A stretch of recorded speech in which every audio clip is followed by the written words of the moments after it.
En ce qui concerne notre sous-région, effectivement, comme vous pouvez le constater, jusque-là, la caractéristique principale de nos économies aurait fait jusque-là de nos économies des économies essentiellement de rente, exploitant beaucoup de matières premières avec une très faible transformation locale.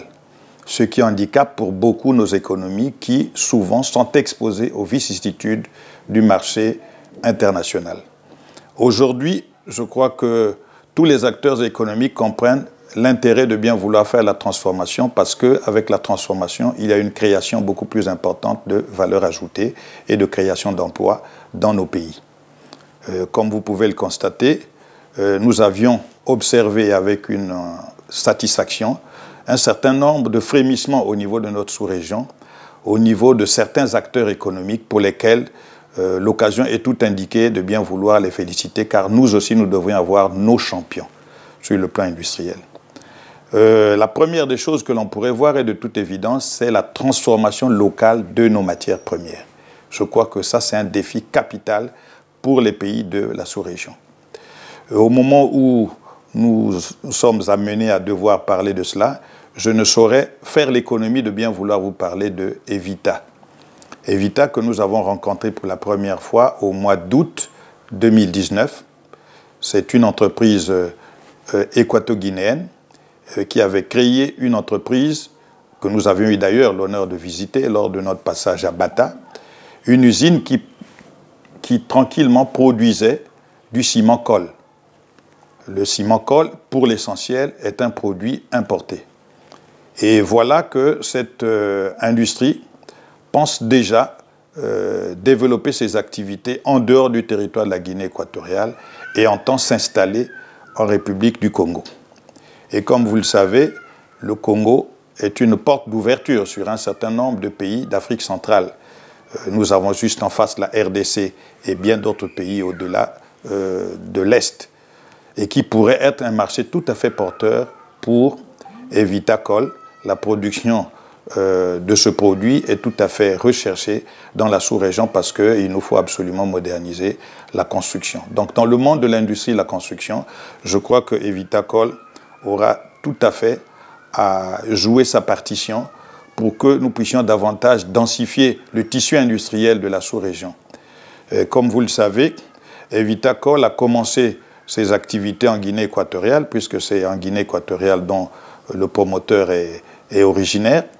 Il a pensé qu'effectivement, il ne pouvait pas se contenter du seul marché de la Guinée équatoriale, qui était autour d'1 million d'habitants, et qu'il fallait absolument aller à la conquête du marché sous-régional.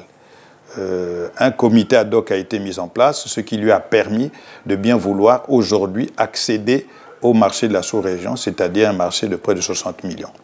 Mais comme tout s'inscrit dans une perspective de rationalisation des CER, où demain, à l'horizon 2023, nous pourrions avoir non plus 60 millions de consommateurs, mais plutôt 180 millions de consommateurs dans le cadre de la CEAC, et au regard de la perspective de la ZLECAf qui arrivait de manière très accélérée, nous sommes en mesure de croire que les ambitions d'un industriel comme Evita pourraient tranquillement trouver des bons débouchés de marché au niveau tant sous-régional qu'au niveau continental.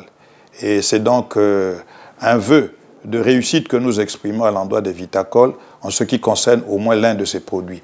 Et l'occasion est tout indiquée de bien vouloir inciter les autres acteurs économiques de bien vouloir occuper rationnellement leur sous-région. Car au regard des dispositifs des textes en vigueur au niveau de la sous-région, vous êtes emmenés, en ce qui concerne les acteurs économiques de la sous-région, de bien vouloir opérer sans limitation dans les 6 pays, étant entendu que nous avions fait un effort d'harmonisation des règles fiscales et douanières dans notre sous-région. Et je crois que Evita, dans cette perspective, s'est déjà bien positionné au niveau de la CEMAC et se prépare donc avec l'entreprise qu'elle va créer à Brazzaville de bien vouloir bien se positionner au niveau du marché de la CEAC et viser dans un lendemain proche un marché continental pour lequel il pourrait devenir leader en matière de production du ciment-colle. À l'image d'un de ses aînés, hein, sans pour autant le citer, hein, M. Dangote, qui en matière de ciment est en train d'apporter, comment dirais-je, une contribution significative à faire en sorte qu'à terme, le continent africain soit tout à fait indépendant en matière de production de ciment pour la construction. Je crois que c'est également un produit important pour lequel le créneau a été bien choisi et qu'il pourrait tranquillement avoir une demande qui pourrait aller de façon croissante de manière à ce qu'elle puisse occuper l'espace qui lui revient. La zone de libre-échange continentale arrive au bon moment parce qu'effectivement, elle crée des opportunités nouvelles pour les entreprises afin que celles-ci puissent occuper leur marché, car il convient de rappeler d'abord le niveau très faible des échanges intracommunautaires, très faible des échanges au niveau continental, qui n'est pas à notre avantage, car en vérité, ici, il se joue un problème des réserves en devises. Réserves en devises parce qu'effectivement, tant que nous fûmes et que nous continuons à l'être des économies de rente, en vérité, l'essentiel des ressources générées par l'exportation des matières premières repartent automatiquement pour acheter et acheter presque tout à l'extérieur. Et quand nous achetons tout à l'extérieur, le niveau de nos réserves ne cesse de baisser. Et quand elles baissent, nous avons souvent de très fortes tensions de trésorerie, notamment en matière de devises, et qui souvent parfois nous exposent, dans le cas des pays de la sous-région qui est la nôtre, souvent exposés à des risques d'une éventuelle dévaluation dont nous n'avons pas besoin au regard du pouvoir d'achat de nos communautés. Voilà un peu ce que je pourrais dire. Donc c'est avec une entière satisfaction que nous voyons évoluer la société Vitacol pour faire en sorte qu'elle puisse qu'elle soit présente dans sa sous-région et qu'elle aille demain à la conquête du marché continental.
Dans ces cas-là, et tenant en compte qu'on a été à la recherche des différents terrains ici au Congo,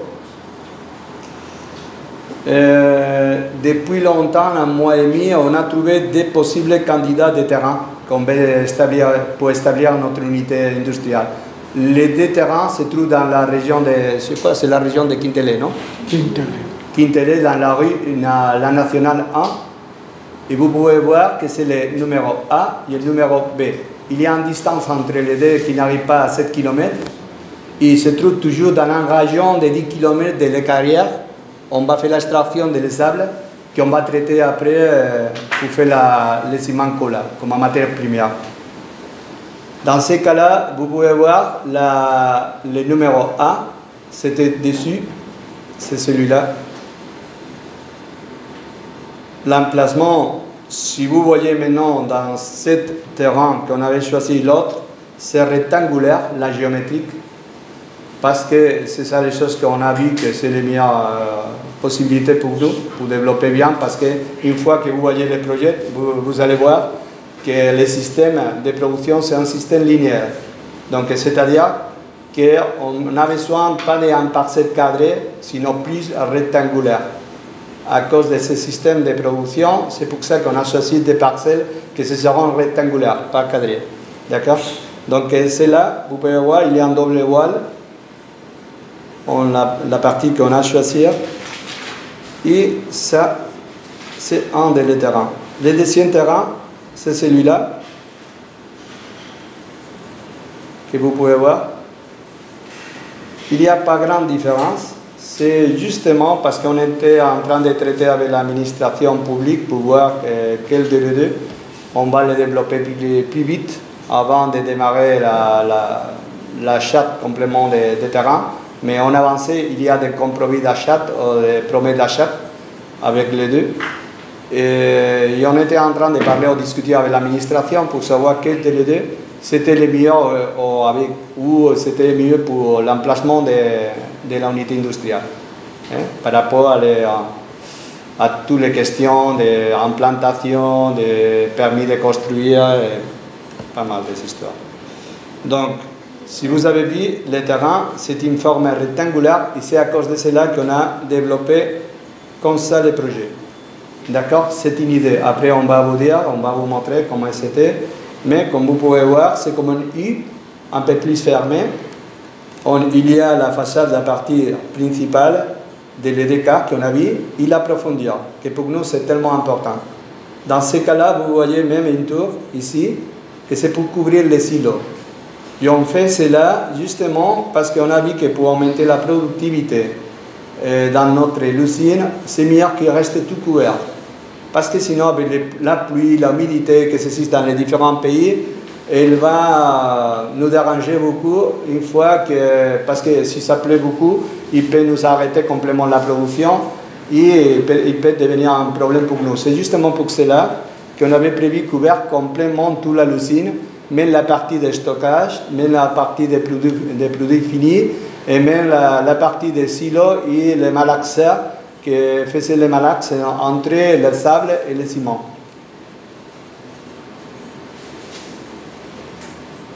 Ici, vous pouvez voir plus des images et vous pouvez voir même qu'on s'était développé un petit peu l'usine. D'accord? Vous voyez qu'il y a deux corps. Il y a un corps qui fait l'union entre les deux et une partie par derrière. Dans ces images, vous pouvez voir qu'on c'était.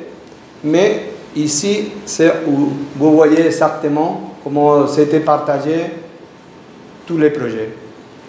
Donc, dans ce cas, on a partagé, on a divisé l'usine en 7 espaces, ou 7 zones. On passe que la première zone, c'est le stock des agrégats non traités qui vient directement de la carrière. C'est un espace que maintenant on va voir, il était autour de 850 mètres carrés. Et on fait les charges de la matière première non traitée directement à l'étrémie. De l'étrémie, ça passe directement à l'élevage d'agrégats. Comme vous voyez, c'est une façon linéaire. Après de l'élevage des agrégats, ça passe à la séchoir des agrégats. On sèche tous les agrégats et ça passe celui-là directement à l'écriblé. De l'écriblé, vous voyez qu'il y a des possibilités, ça dépend de la matière première. Une fois qu'il arrive, il peut avoir la partie que c'est le numéro 3, c'était les déchets de criblage. Mais les déchets de criblage, ce n'est pas un déchet qu'on va quitter, on va tirer. C'est des déchets qu'après on va récupérer et on va essayer de moulir pour qu'il pouvait passer encore une autre fois pour la partie 2, jusqu'à qu'il arrive à la partie 5. Parce que la partie 5, c'est les agrégats déjà traités et transformés. D'accord? C'est un grand espace de stockage qu'après, avec la pale, on prendra cela pour le déposer directement et faire monter jusqu'à les silos. Les silos, c'est les points 6. On se trouve les silos de ciment, les silos de sable. Il y a les malaxeurs, où ils font les malaxes de tout l'ensemble pour traiter et créer les ciments collables. Après de ces mélanges, ça passe directement à la machine d'ensaissage. C'est ce robot que vous avez vu dans les vidéos. C'est le robot qui fait l'ensaissage et qu'il pose, il fait les palettisation de l'échelle une fois que c'est déjà rempli. Donc, une fois que c'est déjà tout le numéro C, on peut trouver la palettisation, expédition des produits finis. Comme vous voyez, on fait un nu pour arriver à la fin du tout. Il viendra les camions, vous faites la charge de tous les produits, il sortira directement à la place que se trouve. La dernière, le numéro 4, c'est un atelier qu'on a prévu pour les engins, pour les camions, pour tous les problèmes qui pouvaient arriver pendant le démarrage de notre usine. Ici, quand on a voulu dire, vous pouvez voir les mêmes diapos qu'on a fait avant, mais ici, avec la surface qu'on aura à peu près. C'est le stock de granulats non traités, on parle au niveau de 850 m².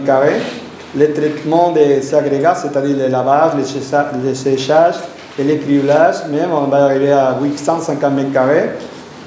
La partie des déchets de criblage, tel qu'il ne sera pas trop, on va le faire de 300 m².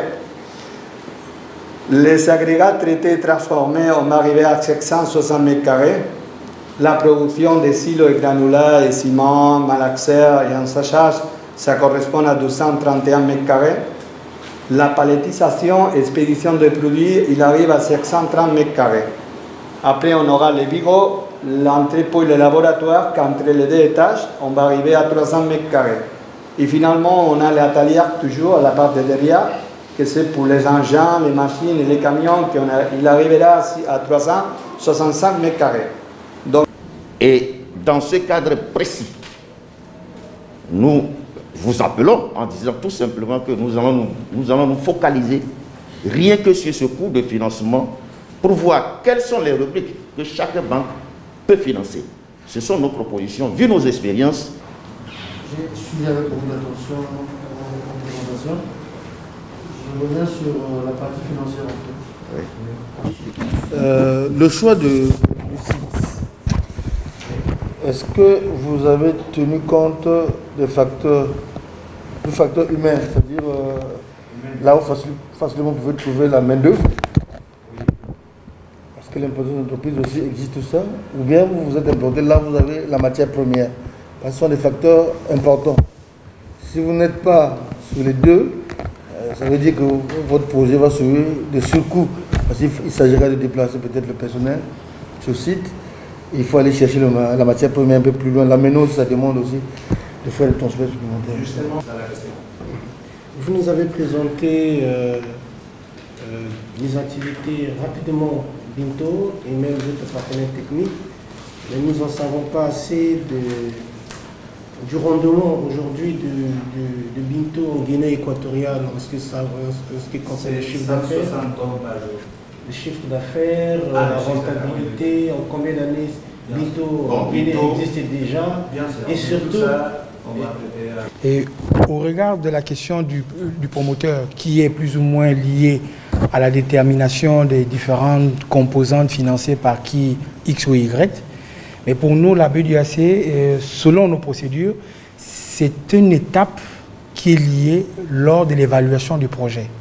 C'est-à-dire, nous, par exemple, aujourd'hui, nous venons dans cette réunion pour avoir la présentation du projet, pour voir les différents acteurs qui gravitent autour du projet et derrière voir dans quel cadre le projet peut être viable ou peut être mis en place. De notre côté, un projet est abordé par la BDAC lorsqu'il répond, il passe dans les différents processus liés à notre fonctionnement, qui sont les procédures internes de la banque. Notamment, le promoteur devrait d'abord, premièrement, saisir la BDAC, ce qui est déjà fait. C'est par cette note de saisie que nous nous retrouvons ici autour de cette table pour pouvoir échanger et comprendre et avoir plus d'explications via votre présentation. Après la note de saisie, le projet va dans le sens d'être soumis à un comité d'identification. Le comité d'identification se présente comme un comité assez technique qui voit dans quel cadre la BDAC peut se prononcer dans la phase d'évaluer la faisabilité, soit technique, financière et juridique liée au projet. Donc, pour nous, aujourd'hui, dans cette rencontre, il est assez difficile pour nous de nous prononcer sur la base que nous allons peut-être prendre telle ou 3 ou 4 composantes parce que nous sommes actuellement pour nous dans un cadre de présentation. Et en interne, la demande a été saisie, a été transmise à la BDAC et le processus suit son cours. À terme, le promoteur, selon les décisions bien sûr des différents organes qui commencent par le comité d'identification, sera saisi pour la suite. Donc pour nous, il est important pour nous de mieux statuer ça pour que dans les différents échanges qui pourront se faire, les gens puissent comprendre plus ou moins dans quel cadre le projet se retrouve actuellement, notamment au niveau de la BDAC. En guise de complément, l'objectif également pour la BDAC est donc de regarder les enjeux environnementaux de ce projet. Puisqu'il s'agit donc d'un projet industriel, il va s'insérer dans une zone de Brazzaville, notamment la zone de Kintélé. Et vous voyez même la configuration de cette zone. Cette zone, il y a beaucoup de montagnes, il y a quelques forêts, il y a la population. Et donc, il est tôt pour ce type de projet d'intégrer déjà la dimension environnementale dans le cadre de ce projet. Je m'explique. La dimension environnementale, c'est quoi? C'est que de rapprocher auprès du ministère en charge de questions environnementales, d'essayer de voir toutes les diligences environnementales de ce projet, notamment la réalisation d'une étude d'impact environnemental en bonne et due forme, assortie d'un plan de gestion environnementale et sociale. Et ce plan de gestion environnementale doit être chiffré et le coût de ce plan de gestion environnementale doit être intégré dans le coût global du projet. Et donc, ces aspects-là, la BDAC est très regardante dessus. Et vous êtes actuellement au Congo. Et au Congo, ces aspects sont bien encadrés. Ils ont un texte réglementaire très contraignant. Donc, il va falloir déjà prendre aussitôt ces aspects dans la planification. Et puis, vous avez fait une proposition d'un aval solidaire du principal dirigeant de la société et le promoteur du projet, comme caution personnelle ou solidaire. Mais vous n'avez pas mentionné la société Bito elle-même est basée en Guinée équatoriale comme garant. Non, oui, il va être. Aussi, sur le plan administratif, n'oubliez pas que la zone que vous nous avez montrée ne dépend pas de Brazzaville. Kintélé, c'est une commune à part entière. Donc, quand vous allez prendre en dehors des autorisations du ministère de l'Environnement, il y a peut-être des autorisations liées à la mairie. Il ne faudrait pas que vous dupez, qu'on vous donne les autorisations de Brazzaville. C'est là-bas, c'est une autre commune, c'est Kintélé. Effectivement. comme a dit le directeur au niveau de la banque postale, nous devons identifier le risque que nous devons prendre. Et ce risque dépend des éléments que vous allez nous fournir. Pour notre part, nous vous avons manifesté notre intérêt. La BESCA vous a manifesté notre intérêt à vous accompagner. Sur quel montant? C'est ça, ça va découler des éléments que vous allez nous renvoyer. Respectivement, l'enveloppe pour nous est faible. C'est 2,8 milliards entre nous, on peut très bien le faire. C'est faible. C'est là, en principe, il ne poserait pas de problème. Mais combien prendre? Il faudrait bien qu'on sache quels risques nous sommes en train de prendre, surtout sur la solvabilité. Parce qu'aujourd'hui, la solvabilité devrait être portée sur la maison mère, qui existe déjà depuis plus de 10 ans et qui fait des chiffres. Et le projet au Congo, c'est en stade expérimental. Donc on va voir un peu les débouchés, les manifestations d'intérêt des grossistes au Congo et à l'étranger pour mesurer l'appétence, comment le projet va percuter. Mais pour nous, on doit calquer sur la rentabilité de la Guinée pour voir combien on pourrait prendre respectivement, à mon avis. Au regard de votre partenaire technique, est-ce que l'approche ou l'assistance qu'il apporte pour vous dans le projet se communique aussi sur la certification des produits qui sortiront de vous? Parce qu'il y a certaines personnes qui peuvent avoir des certifications de l'expertise, mais par contre, quand elle vient, elle véhicule rien que l'expertise qu'elle a. Mais par contre, le bagage en termes de qualité et certification qui représente sa mise en œuvre ou bien sa capacité de réaliser, comment dire, d'obtenir le produit fini, peut-être elle n'est pas véhiculée dans l'accord. Donc moi je me reste bien savoir, c'est-à-dire Binto demain se met à produire du ciment colle au niveau de Brazzaville. Est-ce que ce côté qualité et de certification que nous savons plus ou moins, nous avons vu pour la présentation de l'entreprise de Kappa, on l'aura ici. Donc, en fait, comment dirais-je, les produits seront exactement comme les mêmes produits que l'on fabrique chez nous. Et dans la fabrication, parce que nous pouvons le voir, un produit qui est fabriqué en Europe est fabriqué selon les caractéristiques environnementaux et comment dirais-je, du cadre de vie européen, par exemple. Bon, nous ici, par exemple, dans la sous-région, nous sommes plus ou moins dans le côté tropical, et il fait un peu chaud, ainsi de suite, tempéré. Est-ce que le montage, le process de fabrication tient compte de ça? En fait, ça, c'est plus ou moins l'aspect technique. Maintenant, j'essaie un peu de voir sur la partie commerciale. Parce que derrière, on peut avoir 10 milliards de tonnes de ciment colle. Si on n'a pas des preneurs, qu'allez-vous faire, par exemple, demain, reprendre chaque banque prendra 50 tonnes, je ne sais pas. J'aimerais savoir la stratégie commerciale. Quelle est la stratégie commerciale que Binto souhaite mettre en place? Je termine par une suggestion. Vous aurez 2 ans de travaux avant de lancer les activités. Est-ce que, au niveau managérial de ce projet, vous ne pensez pas, avant même 6 mois ou une année, de pouvoir faire venir le produit de la Guinée, le mettre déjà ici à disposition pour que les gens testent d'abord, voilà, comme une politique de pénétration sur le marché? Ça vous aiderait plus dans l'appréciation de la population? Votre développement vous exige, soit aujourd'hui, de votre choix, qui est l'origine de la présentation de ce projet ici à Brazzaville aujourd'hui. Il est important aussi derrière, dans la phase de mise en œuvre du projet, d'utiliser déjà certains moyens de pénétration du marché, par exemple.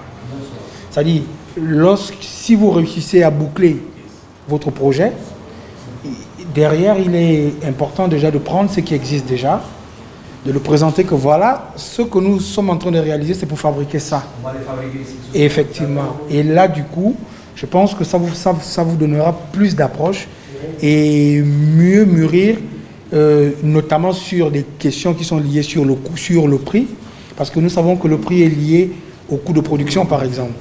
Et donc, aujourd'hui, vous vous retrouvez dans un lieu d'où vous avez la matière première en abondance, vous vous retrouvez dans un lieu d'où vous avez, comment dirais-je, les consommateurs sont énormes au rapport du lieu d'existence actuel de Binto.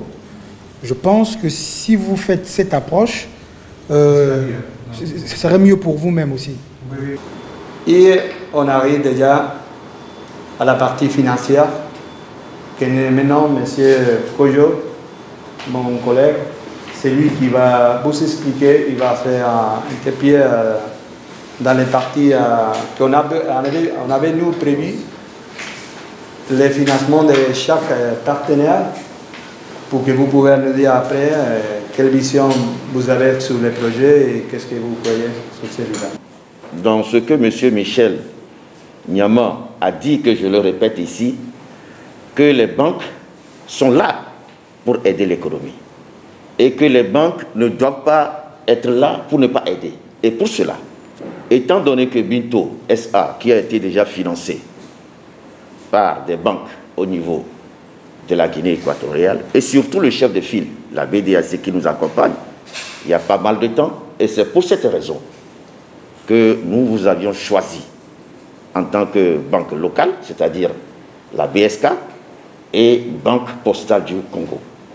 Alors, pour vous donner une idée claire de ce que nous avions fait, c'est-à-dire le coût global total du projet, se chiffre à 8 milliards 162 millions, le coût global du projet. Binto apporte 2 milliards 322. La BDAC, selon nos propositions, selon nos projections, la BDAC 3 milliards, 3 000 milliards, excusez-moi. Et les banques locales, 2 000 milliards 840. Vous me suivez très bien? C'est 2840 millions. Millions. 2840 millions pour les banques locales. Oui. Oui, 2840 millions pour les banques locales. La BDAC, 3 000 millions. Et Binto, 2322 millions. Et le total fait 8162 millions. Et dans notre projection, nous nous sommes dit, mais comment, si éventuellement nous tombons d'accord sur les différentes rubriques qui sont là et qui figurent dans ce coût de projet, et que chacune des banques valide ce coût de projet, puisque nous avons aussi prévu des modalités de remboursement. Et pour la BDAC, la durée de remboursement, c'est 9 ans avec 2 ans de différé. Et nous avions proposé un taux de remboursement de 9%. Pour les banques locales, un taux de 9%, durée de remboursement 7 ans avec 2 ans de différé. C'est ce que nous avions proposé. Et dans ce cadre précis, nous vous appelons en disant tout simplement que nous allons nous focaliser rien que sur ce coût de financement pour voir quelles sont les rubriques que chaque banque peut financer. Ce sont nos propositions, vu nos expériences et vu ce que nous avions déjà fait dans le temps avec les autres banques.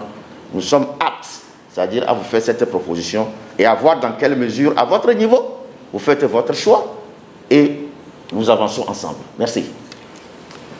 Et enfin, je voudrais dire que, comme vous avez vu déjà, notre engagement envers le projet est absolu.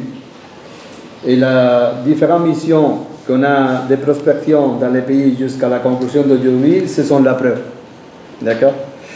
Et comme dernière chose à dire, c'était que, à mon avis, il y a l'avis de l'entreprise, c'est un projet de l'Afrique pour l'Afrique, de la Guinée équatoriale pour la République du Congo, pour des frères. Donc je crois que c'est tellement important pour que tous les partis financiers tiennent en compte ces situations, parce que nous ne parlons pas justement qu'entre des Africains. Merci beaucoup. 10 ans dans le domaine d'exploitation des carrières, des pierres brutes, dans le domaine également d'exploitation des carrières de sable-fin, comme nous connaissons déjà l'expérience, dans le domaine également des centrales à béton. Maintenant, nous sommes rentrés précisément, c'est-à-dire dans le domaine des ciments, parce que toutes ces activités nous ont permis, c'est-à-dire aller vers de l'avant. c'est-à-dire à l'amélioration et à la production, c'est-à-dire d'un autre produit qui s'appelle aujourd'hui Cimacol. Et notre marque, qui est bien sûr distribuée au niveau de la Guinée équatoriale, Evitacol, qui a de l'agrément CEVAC, qui peut circuler sans souci, mais compte tenu de la pandémie que vous connaissez parfaitement très bien, et compte tenu des tracasseries, et compte tenu également du test PCR que vous connaissez, les transports et tout ça, nous sommes obligés, c'est-à-dire d'aller de l'avant, c'est-à-dire aller vers d'autres marchés. Et c'est le choix du Congo. Donc ce qui veut dire automatiquement que Binto, tel que vous le voyez aujourd'hui, c'est une entreprise qui est très expérimentée dans ce domaine. Et je pense bel et bien que du départ ici, puisque ce que nous sollicitons auprès des banques, c'est de pouvoir nous dire qu'est-ce que vous allez financer au niveau de ces rubriques-là. Puisque la BDAC est là, la BSK est là, la Banque Postale est là. Puisque au niveau de la Banque Postale, il y a une conglomération. Quand vous voyez bel et bien, il y a Banque locale là-bas. On n'a pas distingué. Banque Postale du Congo n'a pas distingué. Vous avez raison. On était en train de développer les projets d'impact ambiental sur lesquels on a traité. Mais si vous avez vu exactement la production de la leucine, c'est une usine qu'il y a un minimum d'impact ambiental. Parce que vraiment, on fait le lavage, le séchage et le mélange. Pas grand-chose. Justement, l'énergie pour faire marcher les engins, et c'est tout. Qu'est-ce que c'est-à-dire? Il y a beaucoup de déchets. Donc, déchets. Ça n'existe pas trop, parce qu'on réutilise les déchets même, pour optimiser le maximum la productivité de la leucine. Donc, le ciment cola, c'est un produit qui vraiment il ne fait pas trop de déchets, c'est pas comme l'industrie de vitrages, ou l'industrie de l'acier, ou l'industrie ou quelque autre industrie, qui ont besoin de plus d'électricité et tout ça. Mais à part de cela, on avait prévu que c'était indiqué dans les panneaux d'investissement, c'est les panneaux solaires qui vont nous aider à ne dépendre pas trop de l'électricité, parce que vous savez qu'ici, il existe pas mal de coupes d'électricité. Donc, en tout cas, les choses que nous voulons faire, c'est pas autosuffisant, mais avoir toujours une réserve d'électricité qu'on va traiter directement avec les panneaux solaires qui vont rester sur la couverture et qui vont nous aider à couvrir la grande partie de la nécessité électrique qu'on aura. C'est-à-dire, Binto SA, ça sera toujours l'entreprise mère. Et maintenant, on est en train de voir si ça sera en filiale ou en succursale, laquelle va s'installer ici au Congo. Normalement, à mon avis, je crois qu'elle devra être toujours en filiale, pas en succursale. Parce que la filiale, il y a une filiale directe et on peut traiter toutes les questions de crédit et tout cela d'une façon complètement différente par rapport à une succursale. Donc, à mon avis, ça sera toujours en filiale. Et la filiale, il va devenir très bientôt. Donc, on était ici justement pour vous montrer les projets, les choses qu'on va faire. On a fait la recherche de le terrain pour s'implanter et maintenant, on a vous invité pour vous montrer toutes les choses qu'on a fait et savoir votre intérêt. Si vraiment vous avez l'intérêt de le financement de ce côté qu'on a vous demandé.